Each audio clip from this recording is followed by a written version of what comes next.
कल हम जहाँ तक प्रैक्टिस किए थे उसकी आगे की प्रैक्टिस करेंगे। तो अगर आपने पहले की वीडियो नहीं देखी है तो आप जाके देख सकते हैं, प्लेलिस्ट बनी हुई है, सारी प्रैक्टिस कर लीजिएगा। तो चलिए आज की हम प्रैक्टिस शुरू करते हैं। पहला क्वेश्चन है आपका, सूची फर्स्ट को सूची सेकंड से सुमेलित कीजिए और नीचे दिए गए कूट में से सही उत्तर चुनिए। आपका सूची फर्स्ट इधर, सूची सेकंड है, तो आपको सूची फर्स्ट का सूची सेकंड से मिलान करना है। बताइए, ए है सेरिकल्चर, क्या कहा जाता है? Pisciculture, viticulture, horticulture.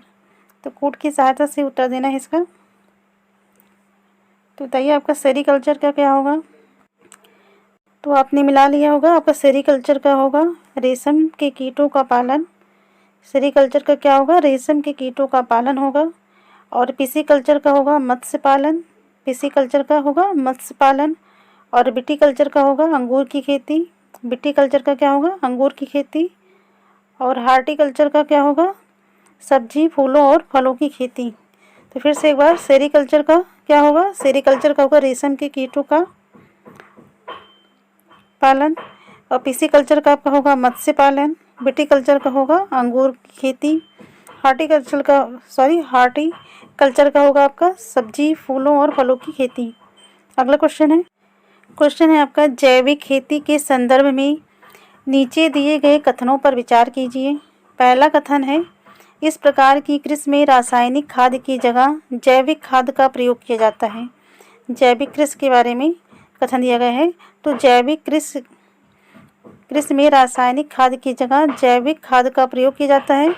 दूसरा है, जैविक विधि द्वारा खेती करने से उत्पादन की लागत तो कम होती ही है, इसके साथ ही कृषकों को आय अधिक प्राप्त होती है तथा अंतर्राष्ट्रीय बाजार की स्पर्धा में जैविक उत्पाद अधिक खरे उतरते हैं। तीसरा कथन है, फसलों का उत्पादन बढ़ाने के लिए आनुवंशिक रूपांतरण किया जाता है।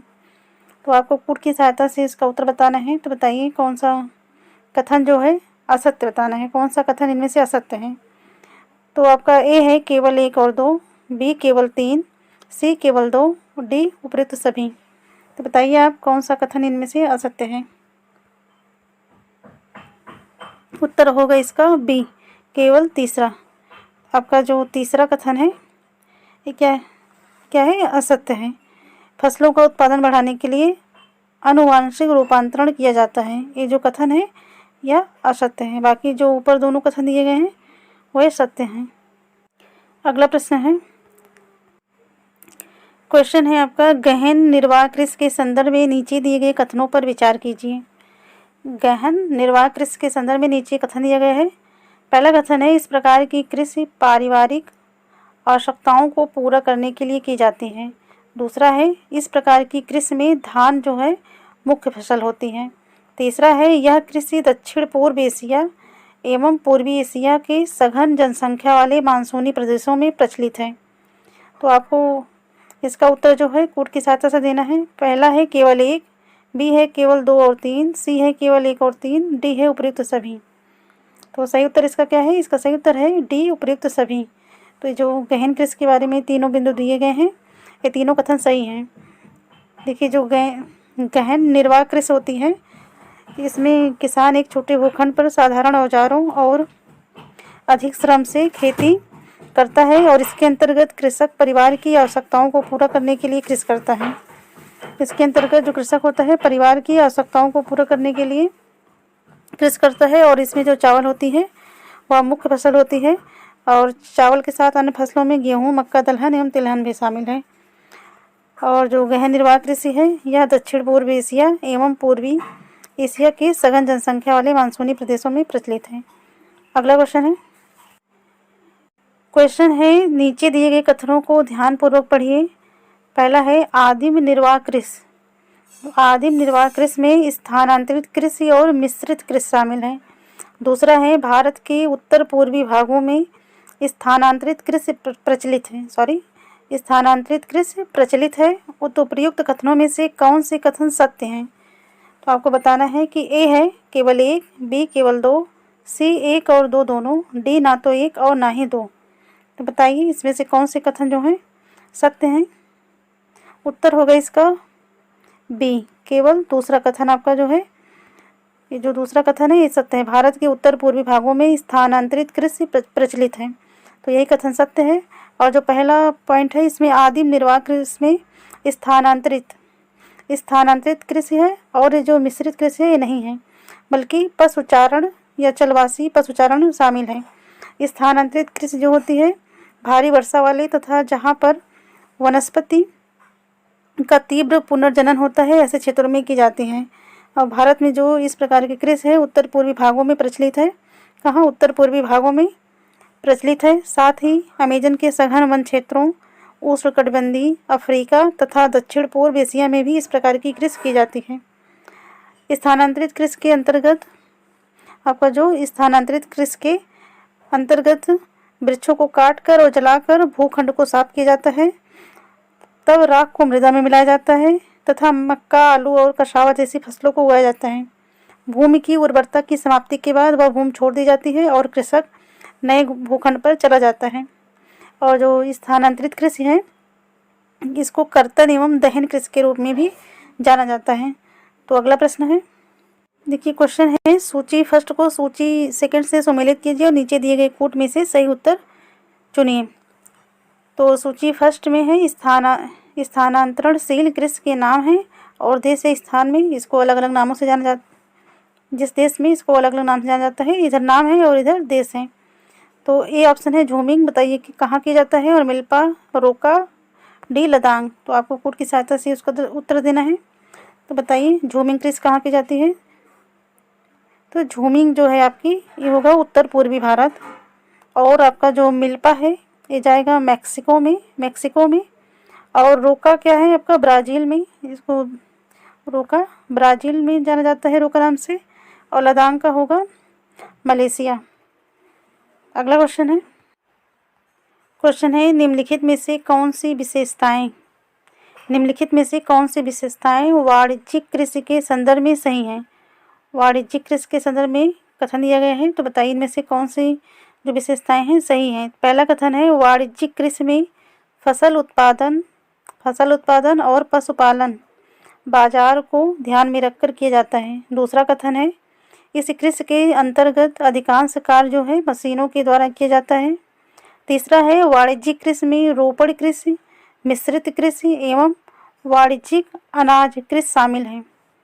तो इसका उत्तर क्या होगा, ए है केवल 1 और 2, बी केवल 2 और 3, सी है केवल 1 और 3, डी है उपयुक्त सभी। तो इसका सही उत्तर क्या है, इसका सही उत्तर होगा डी उपयुक्त सभी। तो वाणिज्यिक कृषि में सभी वाणिज्यिक कृषि की है सारी विशेषताएं सही हैं। अगला क्वेश्चन है इस कृषि में फसलें वाणिज्यिक उद्देश्य से उगाई जाती हैं। गेहूं और मक्का सामान्य रूप से उगाई जाने वाली फसलें हैं। उत्तर अमेरिका, यूरोप और एशिया के शीतोष्ण घास के मैदान इस प्रकार की कृषि के प्रमुख क्षेत्र हैं। तो उपयुक्त लक्षण किस प्रकार की कृषि क्षेत्र को निरूपित करता है। ए है निर्वाह कृषि, बी है रोपड़ कृषि, सी है मिश्रित कृषि, डी है वाणिज्यिक अनाज कृषि। तो बताइए इसका सही उत्तर क्या है, इसका सही उत्तर होगा डी वाणिज्यिक अनाज कृषि। इसके पहले आपने वाणिज्यिक कृषि के बारे में ऊपर देखा था। अगला क्वेश्चन है रोपड़ कृषि के संदर्भ में नीचे दिए गए कथनों पर विचार कीजिए। इसमें पहला कथन है इसमें बृहद पैमाने पर श्रम और पूंजी की आवश्यकता होती है। दूसरा है इस कृषि के मुख्य क्षेत्र शीतोष्ण कटिबंधीय प्रदेशों में पाए जाते हैं। तीसरा है इस कृषि में परिवहन जाल के विकास की अनिवार्यता होती है। उपयुक्त में से कौन से कथन असत्य हैं, तो आपको असत्य कथन बताना है। ए है केवल 1, बी केवल 2, सी केवल 1 और 3, डी केवल 2 और 3। तो इसका सही उत्तर क्या है, इसका सही उत्तर होगा बी केवल 2। तो आपका जो दूसरा कथन है ये वाला गलत है। यहाँ जो शीतोष्ण कटिबंधीय है यहाँ होगा आपका उष्ण कटिबंधीय प्रदेशों में पाए जाते हैं। तो आपकी जो रोपड़ कृषि होती है, रोपड़ कृषि क्या होती है, यह जो रोपड़ कृषि है आपकी वाणिज्यिक कृषि का एक प्रकार है जहाँ चाय, कहवा, काजू, रबड़, केला और कपास की एकल फसल उगाई जाती है। इसमें बृहद पैमाने पर श्रम और पूंजी की आवश्यकता होती है। और रोपड़ कृषि के जो मुख्य क्षेत्र हैं आपके जो रोपड़ कृषि के मुख्य क्षेत्र हैं विश्व के उष्णकटिबंधीय प्रदेशों में पाए जाते हैं। इस कृषि के उत्पाद का प्रसंस्करण खेतों पर ही या निकट के कारखानों पर किया जाता है। इस प्रकार इस कृषि में परिवहन जाल के विकास की जो अनिवार्यता होती है। अगला क्वेश्चन है किस प्रकार की कृषि में भूमि का उपयोग भोजन व चारे की फसलें उगाने और पशुपालन के लिए किया जाता है। किस प्रकार की कृषि में भूमि का उपयोग भोजन व चारे की फसलें उगाने और पशुपालन के लिए किया जाता है। ए है स्थानांतरित कृषि, बी है रोपड़ कृषि, सी है गहन निर्वाह कृषि, डी है मिश्रित कृषि। तो इसका सही उत्तर क्या होगा? इसका सही उत्तर है डी आपका मिश्रित कृषि। तो जो आपकी मिश्रित कृषि होती है मिश्रित कृषि में भूमि का उपयोग भोजन व चारे की फसलें उगाने और पशुपालन के लिए किया जाता है। यह यूरोप, पूर्वी संयुक्त राज्य अमेरिका, अर्जेंटीना, दक्षिण पूर्वी ऑस्ट्रेलिया, न्यूजीलैंड और दक्षिण अफ्रीका में प्रचलित है। अगला क्वेश्चन है आपका धान की कृषि से संबंधित नीचे दिए गए कथनों में से कौन सा कथन असत्य है, कौन सा कथन गलत है? गलत कथन बताना है आपको। पहला कथन है यह यानी जो धान है उष्णकटिबंधीय और उपोष्णकटिबंधीय प्रदेशों का मुख्य आहार है। बी है चावल के लिए उच्च तापमान, अधिक आर्द्रता एवं वर्षा की आवश्यकता होती है। सी है कल्याण सोनालिका, राज 3077, अर्जुन आदि चावल की प्रमुख किस्में हैं। और डी है ओस शरदकालीन, अमन शीतकालीन व बोरो ग्रीष्मकालीन पश्चिम बंगाल में उत्पादित चावल की 3 फसलें हैं। तो बताइए कौन सा कथन जो है इसमें आपका असत्य है? उत्तर होगा इसका सी, कल्याण सोनालिका, राज 3077, अर्जुन आदि चावल की जो प्रमुख किस्में ये चावल की किस्में नहीं हैं बल्कि ये गेहूं की किस्में हैं। किसकी हैं? गेहूं की। और जो चावल की किस्में हैं जमुना, आपका जमुना है, जया है, पद्मा, कांची, कृष्णा, कावेरी, हंसा, माही, सुगंधा, बाला, रत्ना आदि चावल की प्रमुख किस्में हैं। तो आपका ये कथन जो है गलत है, ये चावल की किस्में नहीं है बल्कि गेहूं की हैं। अगला क्वेश्चन है निम्नलिखित में से कौन सी मृदा गेहूं की कृषि के लिए सबसे उपयुक्त है? कौन सी जो मृदा है गेहूं की कृषि के लिए सबसे उपयुक्त है? ऑप्शन ए है जलोढ़ मृदा, बी है काली मृदा, सी है दोमट मृदा, डी है लैटेराइट मृदा। तो उत्तर क्या होगा इसका? उत्तर है इसका सी, दोमट मृदा। अगला क्वेश्चन है कॉफ़ी की कृषि के संदर्भ में नीचे दिए गए कथनों पर विचार कीजिए। पहला है इसके लिए गर्म एवं आर्द्र जलवायु की आवश्यकता होती है। दूसरा है इसकी कृषि के लिए अप्रवाहित दोमट मृदा सबसे उपयुक्त होती है। तीसरा है इस फसल की वृद्धि के लिए समतल मैदान सर्वाधिक उपयुक्त होते हैं। उपयुक्त में से कौन से कथन सत्य हैं? ए केवल 1, बी केवल 2 और 3, सी केवल 1 और 2, डी उपयुक्त में से सभी। तो इसका उत्तर क्या होगा? इसका उत्तर है सी, केवल 1 और 2। इसके लिए गर्म एवं आर्द्र जलवायु की आवश्यकता होती है, ये कथन सत्य है। और दूसरा है इसकी कृषि के लिए अप्रवाहित दोमट मृदा सबसे उपयुक्त होती है, ये भी सत्य है। और तीसरा जो है इस फसल की वृद्धि के लिए समतल मैदान, तो यह गलत है, समतल मैदान नहीं बल्कि पर्वतीय ढाल अधिक उपयुक्त होती हैं। और जो ब्राज़ील है कॉफ़ी का अग्रगणी उत्पादक देश है। अगला क्वेश्चन है सुनहरा रेशा से अभिप्राय है। ए है पटसन, बी है कपास, सी है रेशम, डी है रेयान। तो बताइए सुनहरा रेशा क्या है? तो इसका उत्तर होगा ए, सुनहरा रेशा पटसन है। जो पटसन को सुनहरा रेशा के रूप में भी जाना जाता है। और इसके लिए जो है जलोढ़ मृदा में अच्छे ढंग से विकसित होता है और इसे उच्च तापमान चाहिए, भारी वर्षा और आर्द्र जलवायु की आवश्यकता होती है। यह जो फसल है उष्णकटिबंधीय क्षेत्रों में उगाई जाती है। और भारत और बांग्लादेश पटसन के अग्रणी उत्पादक देश हैं। अगला प्रश्न है चाय की कृषि के संदर्भ में नीचे दिए गए कथनों पर विचार कीजिए। पहला कथन है चाय की कोमल पत्तियों की वृद्धि के लिए उष्ण जलवायु की आवश्यकता होती है। दूसरा है इसकी कृषि के लिए वर्ष भर समवितरित उच्च वर्षा की आवश्यकता होती है। तीसरा है चाय की कृषि के लिए लैटेराइट मृदा और मंद ढाल की आवश्यकता होती है। उपयुक्त में से कौन से कथन असत्य हैं? कौन सा कथन गलत है ये बताना है। ए है केवल एक, बी है केवल एक और दो, सी है दो और तीन, डी है केवल एक और तीन। तो बताइए कौन से कथन इसमें असत्य हैं? उत्तर है इसका डी, केवल एक और तीन। पहला आपका कथन ये असत्य है और जो तीसरा है ये भी असत्य है।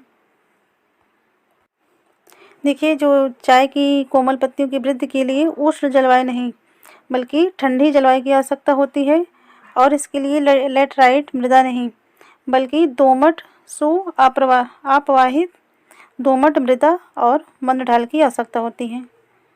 अगला प्रश्न है, तो इसके आगे की हम प्रैक्टिस नेक्स्ट वीडियो में देखेंगे। अगर वीडियो अच्छी लग रही हो तो लाइक करें, शेयर करें, चैनल पे नए हैं सब्सक्राइब करें। Thank you.